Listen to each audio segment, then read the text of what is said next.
കാണാൻ പോവുക, അവളോട് സംസാരിക്കുക, എന്ത് വേണമെങ്കിൽ ആയിക്കോ, എനിക്കതിലൊന്നും പ്രശ്നമില്ല. പക്ഷേ അവൾ ഇനി ഈ വീട്ടിൽ വേണ്ട. അതെന്താ നിങ്ങൾ അങ്ങനെ പറയുന്നത്? അവൾ ഇനി ഇവിടെ വേണ്ട തന്നെ. അതിന് രേവതി എന്ത് തെറ്റ് ചെയ്തു? രേവതി അല്ലല്ലോ തെറ്റ് ചെയ്തത്. രേവതി ഞാൻ താലി കെട്ടിക്കൊണ്ടുവന്ന എൻ്റെ ഭാര്യയാ. അപ്പം ഞാൻ എവിടെയുണ്ട് അവിടെ എൻ്റെ രേവതി എൻ്റെ കൂടെ ഉണ്ടാവും. അതൊക്കെ ശരി. പക്ഷെ അവളെ ഈ വീടിൻ്റെ പടി ചവിട്ടാൻ ഞാൻ സമ്മതിക്കില്ല. അത് നിങ്ങളാണ് തീരുമാനിക്കുന്നത്. ആരൊക്കെ എന്തൊക്കെ എതിർത്താലും ആരൊക്കെ എന്തൊക്കെ പറഞ്ഞാലും രേവതിയെ ഞാൻ ഈ വീട്ടിൽ തന്നെ കൊണ്ടുവന്നിരിക്കും. നീ കൊണ്ടുവാ, നമുക്ക് കാണാം. കൂട്ടുകാരെ, ഇന്നത്തെ ചെമ്പനീർപ്പൂവിന്റെ കഥയാണ്. സംഭവപരമായ എപ്പിസോഡായിട്ടാണ് ഇന്നത്തെ ചെമ്പനീർപ്പൂവ്. സത്യം പറഞ്ഞ ആകെ ഹൃദയം നുറുങ്ങുന്ന ഒരു എപ്പിസോഡായിട്ടാണ് കേട്ടോ ചെമ്പനീർപ്പൂവ് കാണുന്നത്. ശരത്താണ് പൈസ മോഷ്ടിച്ചതെന്ന് മനസ്സിലായ ചന്ദ്രമതി രേവതിയുടെ വീട്ടിൽ വരികയും അവിടെ വെച്ച് ശരത്തിനെ അടിക്കുകയും ഒക്കെ ചെയ്തു. കഴിഞ്ഞ എപ്പിസോഡിൽ തടയാൻ വന്ന രേവതിയോട് സത്യങ്ങൾ കാണിച്ചു കൊടുത്ത്, വീഡിയോ കാണിച്ചു കൊടുത്തു. അത് കണ്ട രേവതിയും ശരത്തിനെ കുറെ അടിക്കുന്നുണ്ട്. രേവതിയുടെ അമ്മ ലക്ഷ്മിയെ ശരത്തിനെ കുറെ അടിക്കുന്നുണ്ട്. എന്നിട്ട് ചന്ദ്രമതി പറയണ്ട, എനിക്ക് നാണക്കേടായി ഇങ്ങനൊരു കുടുംബത്തിൽ നിന്നൊരു ബന്ധം.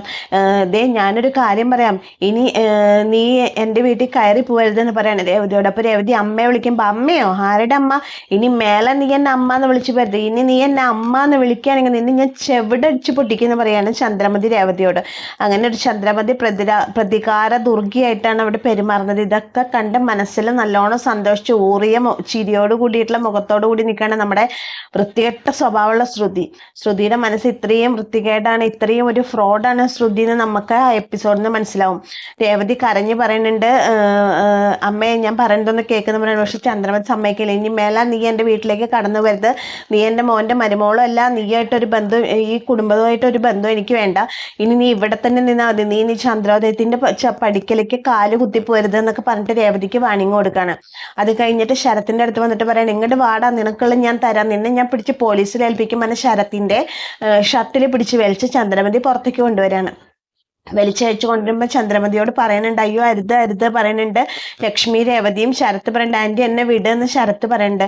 അങ്ങനെ മുറ്റത്തേക്ക് വലിച്ചയച്ചു കൊണ്ടുവന്ന ശരത്തിനെ ചന്ദ്രമതി പോലീസ് സ്റ്റേഷനെ ഏൽപ്പിക്കണമെന്ന് വിചാരിക്കുമ്പോൾ അയൽപ്പക്കത്തുള്ള 2-3 പേർ വന്ന് തടയാണ്. ഇത് എന്താ നിങ്ങളിവിടെ കാലത്തോട്ട് തുടങ്ങിയ ബഹളാണല്ലോ, എന്താ ഇവിടെ പ്രശ്നം, നിങ്ങൾ അവനെ വിടുന്ന് പറയാണ്. അപ്പോൾ ചന്ദ്രമതി ചോദിക്കും, ഇത് പറയാൻ നിങ്ങളാരാ? നിങ്ങളുടെ പൈസ ആരെങ്കിലും മോഷ്ടിച്ചാൽ നിങ്ങൾ വെറുതെ ഇരിക്കുമെന്ന് ചോദിക്കുമ്പോൾ അവര് പറയുന്നുണ്ട്, മോഷ്ടിച്ചാലും നിങ്ങൾ അവനെ വിട്. അപ്പൊ ഇല്ല, ഞാൻ ഇവനെ പോലീസിൽ ഏൽപ്പിക്കാൻ പോണ പറയുമ്പോൾ അയൽവക്കത്തെ ചേച്ചി പറയണ്ടേ, നിങ്ങൾക്ക് ഈ വീട്ടിൽ നിന്ന് അവനെ കൊണ്ടുപോകാൻ സാധിക്കില്ല. അവനെ പോലീസ് സ്റ്റേഷനിലല്ല, നിങ്ങൾക്ക് ഇവിടുന്ന് പടി കടത്താൻ സാധിക്കില്ല. ഞങ്ങൾ അതിന് സമ്മതിക്കില്ല. ഞങ്ങളൊക്കെ ഒരു കുടുംബമായിട്ട് താമസിക്കുന്ന ആൾക്കാരാ.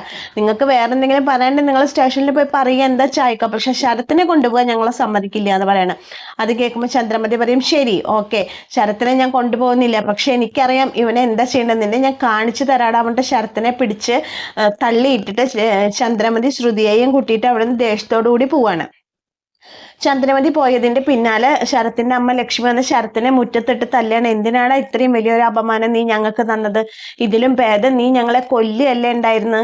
എന്തിനാടാ ഞങ്ങൾ എങ്ങനെ ജീവിച്ചിരിക്കുന്നത്? ഞങ്ങൾ എങ്ങനെ നാട്ടുകാരുടെ മുഖത്ത് നോക്കുന്നൊക്കെ ചോദിച്ചിട്ട് ലക്ഷ്മി, ഇനി ഞാൻ ഒരു നിമിഷം ജീവിച്ചിരിക്കില്ല പറഞ്ഞിട്ട് ലക്ഷ്മി അകത്തേക്ക് ഓടുകയാണ്. ലക്ഷ്മി അകത്തേക്ക് ഓടിയതിന്റെ പിന്നാലെ അമ്മയെന്ന് വിളിച്ചിട്ട് ദേവും രേവതിയും കൂടി പിന്നിൽ ഓടാണ്.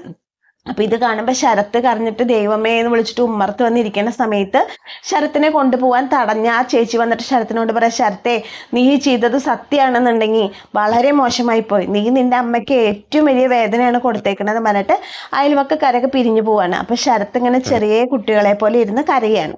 അങ്ങനെ അകത്തേക്ക് പാഞ്ഞു കയറിയ ലക്ഷ്മി ശരത്തിന്റെ അച്ഛന്റെ ഫോട്ടോയുടെ മുമ്പിൽ വന്നിട്ട് പറയണേ, ഇതൊന്നും കാണാനും കേൾക്കാനും നിൽക്കാതെ അങ്ങ് പോയല്ലോ, അങ്ങയുടെ ഭാഗ്യമാണത്. നമ്മുടെ മോൻ കാരനാണ് അങ്ങ് മരിച്ചത്. ഇപ്പൊ വീണ്ടും നമ്മുടെ മോൻ കാരണം നമ്മളെല്ലാം അപമാനിക്കപ്പെട്ടേക്കാണ്. എന്തിനാ ഇനി ജീവിച്ചിരിക്കണം, എല്ലാവരും കൂടി ജീവിതം അവസാനിപ്പിക്കുകയല്ലേ നല്ലതെന്നൊക്കെ പറയാണ്. അപ്പൊ ശരത്ത് വന്നിട്ട് പറയാണ്, എന്താ അമ്മ ഇങ്ങനെയൊക്കെ പറയാം, മിണ്ടരുത്, നീ ഒരൊറ്റൊരുത്തൻ കാരണല്ലേടാ, എന്തൊക്കെ വിശ്വസിച്ച് പ്രതീക്ഷിച്ച് വളർത്തിയതാടാ നിന്നെ. അപ്പൊ ശരത്ത് പറയണം, അമ്മ അങ്ങനെയൊന്നും പറയല്ലേ അമ്മ എന്നൊക്കെ പറയണ. ലക്ഷ്മി വീണ്ടും അവനെ അടിക്കാണ്. ഇതൊക്കെ കാണുമ്പോ പറയാണ്, നിന്റെ ചേച്ചിയുടെ ജീവിതം കൂടി നീ കളഞ്ഞില്ലേടാ, നിന്റെ ചേച്ചിയുടെ ജീവിതം നശിപ്പിച്ചില്ലേടാ, ഇനി രേവതിക്ക് ചന്ദ്രോദയത്തിലേക്ക് പോകാൻ പറ്റുമോ, തകർന്നില്ലേടാ അവളുടെ ജീവിതം എന്നൊക്കെ പറയുമ്പോൾ ശരത്ത് പറയും, അമ്മ ഞാൻ പോയി സംസാരിക്കാം അമ്മ അവരോട്. അപ്പൊ രേവതി വന്നിട്ട് പറയും, എന്ത് സംസാരിക്കാനാടാ നീ അവരോട് പോയിട്ട്, എന്ത് സംസാരിക്കാനാ, എല്ലാം ചെയ്തു വെച്ചിട്ട് നീ എന്ത് സംസാരിക്കാനാ ചോദിച്ചിട്ട് രേവതി വന്ന ശരത്തിനോട് ചൂടാകുമ്പോൾ ശരത്ത് പറയണ ഞാൻ പൈസ മോഷ്ടിച്ചതല്ല, ഞാൻ മനഃപൂർവ്വം എടുത്തതല്ല പറയുമ്പോൾ ദേവു വന്നിട്ട് ശരത്തിൻ്റെ കരണ്ടത്തെ ഒരൊറ്റ അടി കൊടുക്കുകയാണ്. പിന്നെ പട്ടേ പറഞ്ഞിട്ടാണ് കൊടുക്കണത്. എന്നിട്ട് ചോദിക്കും, പിന്നെ മോഷ്ടിക്കാനല്ലാതെ നീ എന്തിനാടാ പൈസ എടുത്തതെന്ന് ചോദിക്കുകയാണ് ദേവു. അപ്പോൾ പറയും, ഞാൻ അന്ന് അവിടെ പോയിട്ട് അവർ എൻ്റെ ബാഗൊക്കെ പരിശോധിച്ചില്ലേ, ഞാൻ കള്ളനാന്ന് പറഞ്ഞിട്ട് ഞാൻ ചെയ്യാത്ത കുറ്റത്തിന് അവരെന്നെ കള്ളനാക്കി. ആ ഒരു ദേഷ്യം കണക്കാക്കി ഞാൻ ചെയ്തതാ. ആ ഒരു പ്രാവശ്യം മാത്രമേ ഞാൻ ആ തെറ്റ് ചെയ്തിട്ടുള്ളൂ, പിന്നെ ഞാൻ അങ്ങനെ മോഷ്ടിച്ചിട്ടില്ല എന്നൊക്കെ പറഞ്ഞിട്ട് ശരത്തിൻ്റെ നിരപരാധിത്വം തെളിയിക്കുകയാണ്. അപ്പോൾ ദേവു ചോദിക്കും, ഇങ്ങനെയാണെന്നുണ്ടെങ്കിൽ ഇതാണോടാ ചെയ്യേണ്ടത്? മോഷ്ടിക്കുകയാണ് ചെയ്യേണ്ടത്? നിനക്ക് വേറെ എന്തൊക്കെ വഴികളുണ്ടായിരുന്നു? ഇതാണോ ചെയ്യേണ്ടത്? ഒരാളുടെ പൈസ എടുത്ത് മോഷ്ടിച്ചിട്ടാണോ നീ ഇങ്ങനെ ചെയ്യേണ്ടത് എന്നൊക്കെ പറഞ്ഞിട്ട് ദേവും രേവതിയും കൂടിയിട്ട് ശരത്തിനെ കണക്കറ്റ് ശകാരിക്കുകയാണ്. ശരത്ത് ആകെ തകർന്നിരിക്കുകയാണ്. ഈ സമയത്ത് ദേവു പറയും, അല്ല ഞാൻ ചോദിക്കട്ടെ, ആ വീഡിയോയിൽ നിൻ്റെ കൂടെയുള്ള ഹെൽമെറ്റ് ഇട്ട ആളാരാ? ആൻ്റണി അല്ലേ ചോദിക്കും. അപ്പോൾ ശരത്ത് പറയും, അതെ കണ്ടോ, അവനാണ്. അവൻ്റെ കൂടെ നിന്നിട്ടാണ് നീ എല്ലാ വൃത്തികേടും കാണിച്ചിട്ടുണ്ടെന്നല്ലേ? ഇപ്പം അവനായിട്ട് തെറ്റിയപ്പോൾ അവൻ തന്നെ നിന്റെ വീഡിയോ പുറത്താക്കി അല്ലേ ചോദിക്കുകയാണ് ദേവു. അപ്പോൾ ശരത്ത് പറയും, അല്ല ആൻ്റണി അല്ല അത് പുറത്ത് വിട്ടേക്കണ്ട, ആ വീഡിയോ പോയേക്കുന്നത് സച്ചേട്ടൻ്റെ ഫോണിൽ നിന്നാണ്. പറയും, സച്ചേട്ടൻ്റെ ഫോണിൽ നിന്നോ? സച്ചേട്ടൻ്റെ ഫോണിൽ എങ്ങനെയാ വീഡിയോ വന്നു? ശരത്തെ നീ അതും ഇതൊന്നും പറയരുത് കേട്ടോ എന്ന് പറയാണ് രേവതി. അല്ല ചേച്ചി, സത്യമാണ്, സച്ചേട്ടൻ്റെ ഫോണിൽ ആ വീഡിയോ ഉണ്ടായിരുന്നു ചേച്ചി. ഞാൻ ഈ പൈസ മോഷ്ടിച്ച കാര്യമൊക്കെ കുറേ കാലം മുമ്പ് തന്നെ സച്ചേട്ടൻ അറിയായിരുന്നു. സച്ചേട്ടൻ അത് അറിഞ്ഞ ദിവസം സച്ചേട്ടൻ അത് അറിയായിരുന്നു. സച്ചേട്ടൻ നിങ്ങളോട് ഒന്നും പറയാതെ മൂടി വെച്ചതാണ്. പറയുമ്പോൾ രേവതി പറയും, ഈശ്വര സച്ചേട്ടനത് അറിയായിരുന്നു, എന്നിട്ട് സച്ചേട്ടനെ മനസ്സിലാക്കാൻ എനിക്ക് കഴിഞ്ഞില്ലല്ലോ എൻ്റെ ദൈവമേ, ഞാൻ വിഷമിക്കേണ്ടെന്ന് വിചാരിച്ചിട്ട് ആ പാവം മനുഷ്യൻ ഇത് പറയാതെ മനസ്സിൽ ഒറ്റയ്ക്ക് കൊണ്ടു നടന്നില്ലേ? എന്തൊക്കെ പ്രശ്നങ്ങളുണ്ടായി അതിൻ്റെ പേരിൽ. ഞാൻ എന്തോരം കുറ്റപ്പെടുത്തി സച്ചേട്ടനെ, എന്തോരം വഴക്ക് പറഞ്ഞു, എന്നിട്ടും ഒരു അക്ഷരം തിരിച്ചു പറയാതെ അതെല്ലാം കേട്ടു. ഇത് ഞാൻ അറിഞ്ഞാൽ ഞാൻ ഏറ്റവും കൂടുതൽ വേദനിക്കും, ഏറ്റവും കൂടുതൽ തകർന്നു പോകുന്ന ആ മനുഷ്യനെ അറിയണോണ്ടല്ലേ എന്നിൽ നിന്ന് ഇതെല്ലാം മറച്ചു വരിച്ചത്. ദൈവമേ എനിക്കത് മനസ്സിലാക്കാൻ കഴിഞ്ഞില്ലല്ലോ പറഞ്ഞിട്ട് രേവതി കരയാണ്. അപ്പോൾ ശരത്ത് പറയും, ചേച്ചി എൻ്റെ കൈ തല്ലി ഒടിച്ചതും ഞാൻ ആ പൈസ മോഷ്ടിച്ചതിനാണ് സച്ചേട്ടൻ, അല്ലാതെ വേറെ ഒന്നല്ല. പറയുമ്പോൾ ലക്ഷ്മി പറയും, ഈശ്വര ഞാൻ എന്തൊരു ചതി എൻ്റെ കുഞ്ഞിനോട് ചെയ്തത്. അവൻ ശരത്തിൻ്റെ കയ്യെ തല്ലി ഒടിച്ചു പറഞ്ഞിട്ട് ഞാൻ അവൻ എന്തൊക്കെ പറഞ്ഞു. ശരത്ത് നന്നാവാൻ വേണ്ടിയിട്ടാണ് അവൻ ചെയ്തതെന്ന് എനിക്ക് മനസ്സിലാക്കാൻ പറ്റിയില്ലല്ലോ ഈശ്വര എന്ന് പറയണം. അപ്പോൾ രേവതി പറഞ്ഞു, ശരി അമ്മേ, ഇങ്ങനൊരു കാര്യത്തിനാണ് സച്ചേട്ടൻ നമ്മളോടൊരു വാക്ക് പോലും പറഞ്ഞില്ല. എല്ലാവരുടെയും ശകാരങ്ങൾ ഒക്കെ കേട്ട് നിന്നു സച്ചേട്ടൻ, നമ്മൾ വേദനിക്കരുതെന്ന് കരുതിയിട്ട്. എനിക്ക് ഇനി സച്ചേട്ടനെ മനസ്സിലാക്കാൻ കഴിയുന്നില്ലല്ലോ ദൈവമേ. വെറുതെ അല്ല, സച്ചേട്ടൻ്റെ ഫോൺ മോഷണം പോയപ്പോൾ സച്ചേട്ടന് ഭയങ്കര ടെൻഷൻ ഉണ്ടായിരുന്നു. ഞാൻ ചോദിച്ചു സച്ചേട്ടനോട്, എന്നിട്ട് എന്താ സച്ചേട്ടൻ എത്ര ടെൻഷൻ എന്ന് ചോദിച്ചപ്പോൾ സച്ചേട്ടൻ പറഞ്ഞു, ഫോൺ പോയതിലല്ല രേവതി, പക്ഷെ അതിലുള്ളത് എന്ന് പറഞ്ഞപ്പോൾ എനിക്ക് മനസ്സിലാവണം, ഇപ്പോൾ സച്ചേട്ടൻ്റെ ഫോണിൽ ആ വീഡിയോ ഉണ്ടായിരുന്നു, അത് ലീക്കാവുമോ എന്നുള്ള ടെൻഷനായിരുന്നു സച്ചേട്ടനെന്ന് ഇപ്പോഴാണ് എനിക്ക് മനസ്സിലാവുന്നത്. എടാ, ഇത്രയൊക്കെ നിന്നെ സ്നേഹിച്ച ആ മനുഷ്യനെ നീ എന്തോരം നീ ആട്ടിപ്പായച്ചുടാ, നീ എന്തൊക്കെ ചെയ്തുകൂടാ ആ മനുഷ്യന് വേണ്ടിയിട്ട്, നീ എന്തൊക്കെ വൃത്തികേടുകൾ കാണിച്ചു കൂട്ടി എന്നൊക്കെ പറയുന്നത് രേവതി. അപ്പോൾ ശരത്ത് പറയും, തെറ്റ് പറ്റിപ്പോയി ചേച്ചി, എനിക്ക് തെറ്റ് പറ്റിപ്പോയി, എന്നോട് ക്ഷമിക്കണേ എന്ന് പറയാണ് ശരത്ത്. അങ്ങനെ പറഞ്ഞിട്ട് കരയാണ്. അങ്ങനെ അത് കഴിഞ്ഞു. അങ്ങനെ അവിടെ ഭയങ്കര വേദനാജനകമായൊരു നിമിഷങ്ങളാണ് രേവതിയുടെ വീട്ടിൽ സംഭവിച്ചുകൊണ്ടിരിക്കുന്നത്. പിന്നീട് കാണിക്കുന്നത് ചന്ദ്രോദയത്തിലത്തെ ദൃശ്യങ്ങളാണ്. ചന്ദ്ര വന്നിട്ട് ഇങ്ങനെ ദേഷ്യം വന്ന് ഇളകിയിരിക്കുകയാണ്. ചന്ദ്രോദയത്തിൽ എല്ലാവരും വിവരം അറിഞ്ഞു. സച്ചു ഒഴിച്ചു, സച്ചു ട്രിപ്പ് പോയിക്കാണ്. സച്ചു ഒഴികെ ബാക്കി എല്ലാവരും വിവരം അറിഞ്ഞു കഴിഞ്ഞു. എന്നിട്ട് ശ്രുതി അവിടെ ഇരുത്തിയിൽ എണ്ണ പകരാൻ വേണ്ടി ശ്രുതിയുണ്ട്, രവീന്ദ്രനുണ്ട്, ചന്ദ്രയുണ്ട്. അപ്പോൾ ചന്ദ്ര പറയുന്നുണ്ട് രവീന്ദ്രനോട്, ഞാൻ അന്നേ പറഞ്ഞതാ ഇങ്ങനത്തെ ഒരു കുടുംബത്തിൽ നിന്നൊരു ബന്ധം വേണ്ടാന്ന്. അപ്പൊ നിങ്ങൾ കേട്ടില്ലല്ലോ രവിയേട്ടാ, ഇപ്പൊ എന്തായി? ഞാനേ അവന്റെ കരണം അടിച്ചു പുകയ്ക്കാനാണ് എനിക്ക് തോന്നണത്. അവനെ വെറുതെ വിട്ട ശരിയാവോ? ഞാൻ അവനെ പോലീസിൽ ഏൽപ്പിക്കണ്ടായിരുന്നു, പക്ഷെ അവരൊക്കെ കൂടി തടഞ്ഞ കാരണമാണ്. എന്തായിരുന്നു ഇനി ഇങ്ങനെ ഒരു ബന്ധം നമുക്ക് വേണ്ട. ആ വീട്ടിൽ നിന്നൊരു ബന്ധം വേണ്ട, ഇവിടെ രേവതിയും വേണ്ട, ആരും വേണ്ട. അവളുടെ വീട്ടിൽ തന്നെ ഇരുന്നോട്ടെ, ചിലപ്പോൾ ഇവരൊക്കെ കൂടി അറിഞ്ഞിട്ടുള്ള പരിപാടിയാവും ഇത് എന്നൊക്കെ പറയാണ് ചന്ദ്രൻ.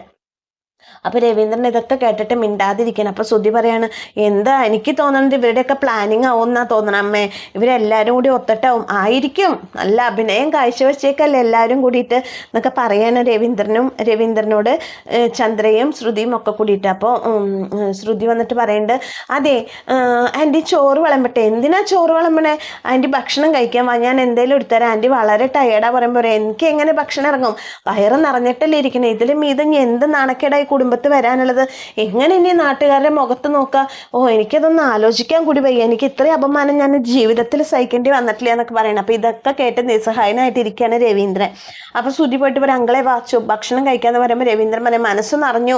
ഇതൊക്കെ കേട്ടപ്പോഴാ വീഡിയോ കണ്ടപ്പോൾ തന്നെ കണ്ണും മനസ്സും നിറഞ്ഞു.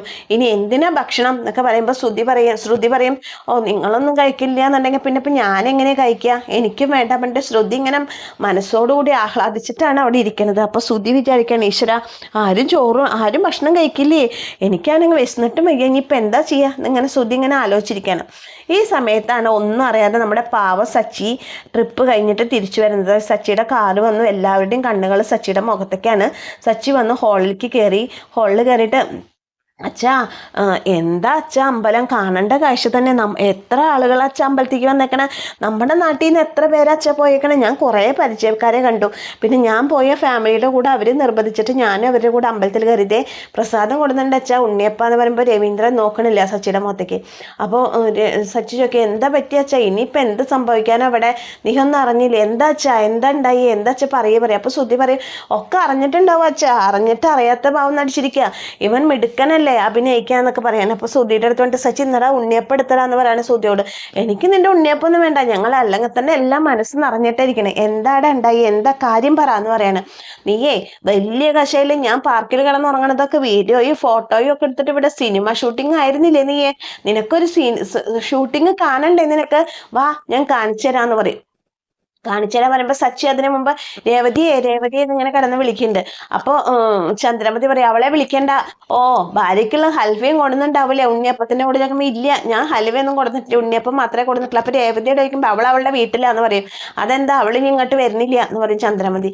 അപ്പൊ എന്താണ് കാര്യം ചോദിക്കുമ്പോൾ ശ്രുതി പറയും, ഇങ്ങോട്ട് വാ കാണിച്ചു തരാം, നീ എല്ലാരെയും ഇതാക്കണം, മാന്യനല്ലേ, നിനക്കും കാണണ്ടേ നിന്റെ അളിയന്റെ പൂർണ്ണ രൂപം എന്ന് പറഞ്ഞിട്ട് ശ്രുതി ആ വീഡിയോ എടുത്തിട്ട് സച്ചിക്ക് കാണിച്ചു കൊടുക്കണം. അപ്പൊ സച്ചിക്ക് ആകെ തകർന്നു പോവാണ്. സച്ചി മനസ്സിലായി, സച്ചി ഭയപ്പെട്ടത് തന്നെ സംഭവിച്ചു, ആ വീഡിയോ ലീക്കായി എന്ന് സച്ചിക്ക് മനസ്സിലായി. അപ്പൊ സച്ചി ചോദിക്കും, ശ്രുതി ഈ വീഡിയോ നിനക്ക് എവിടുന്നാ കിട്ടി?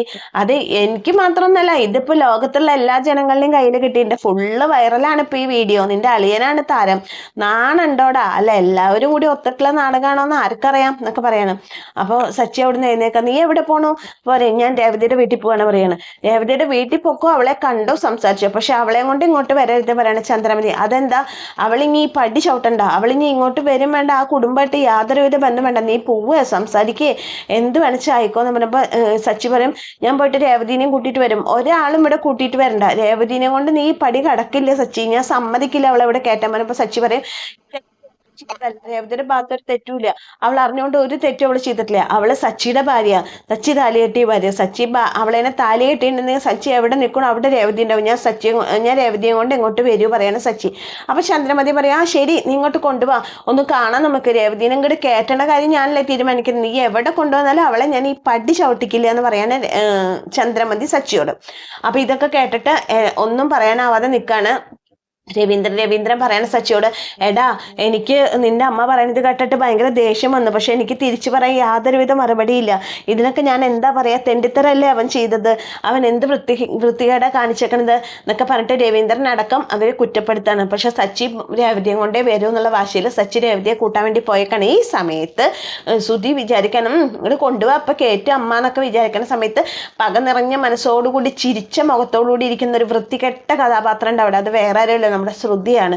ശ്രുതി ഇങ്ങനെ ചിന്തിക്കാണ്, എന്തായാലും ഞാൻ ഇത്രയൊന്നും പ്രതീക്ഷിച്ചില്ലെങ്കിലും, ഞാൻ അധികം പ്ലാൻ ഇട്ടില്ലെങ്കിലും ഞാൻ വിചാരിച്ച വഴിക്ക് എല്ലാം പോണുണ്ട്, ഇനി താമസിയാതെ സച്ചി രേവതി ഇവിടുന്ന് പുറത്തായിക്കോളും എന്നൊക്കെ അങ്ങനെ വിചാരിച്ച സന്തോഷത്തോടു കൂടി ഇരിക്കുകയാണ്, ജയിച്ച ഭാഗത്തിലിരിക്കുകയാണ് ശ്രുതി. ആ ഒരു സമയത്താണ് നമ്മുടെ എപ്പിസോഡിന്റെ ക്ലൈമാക്സ് വരുന്നത്. കൂട്ടുകാരെ, നിങ്ങൾക്ക് എന്താ തോന്നുന്നത് ഈ കഥ കണ്ടിട്ട്? ഇതിലിപ്പോ സച്ചിയുടെയും രേവതിയുടെയും ജീവിതം മാറി മറിയാണോ? രേവതിക്കിനി ചന്ദ്രോദയത്തിലേക്ക് കടക്കാൻ പറ്റില്ലേ? എന്തായിരിക്കും ചന്ദ്രമതിയുടെ ഇനിയുള്ള റിയാക്ഷൻ? നിങ്ങളുടെ വിലയേറിയ കമന്റ്സുകളൊക്കെ രേഖപ്പെടുത്തിക്കോളൂ കേട്ടോ. അപ്പോൾ എൻ്റെ കഥ കേട്ട് ഇഷ്ടപ്പെട്ട ചാനലൊന്ന് ലൈക്ക് ചെയ്യുക, ഷെയർ ചെയ്യുക, സബ്സ്ക്രൈബ് ചെയ്യുക. ഇതുവരെ നിങ്ങൾ എല്ലാവരും തന്ന എല്ലാ സപ്പോർട്ടിനും നന്ദി. അപ്പം നാളെ കാണാം. താങ്ക്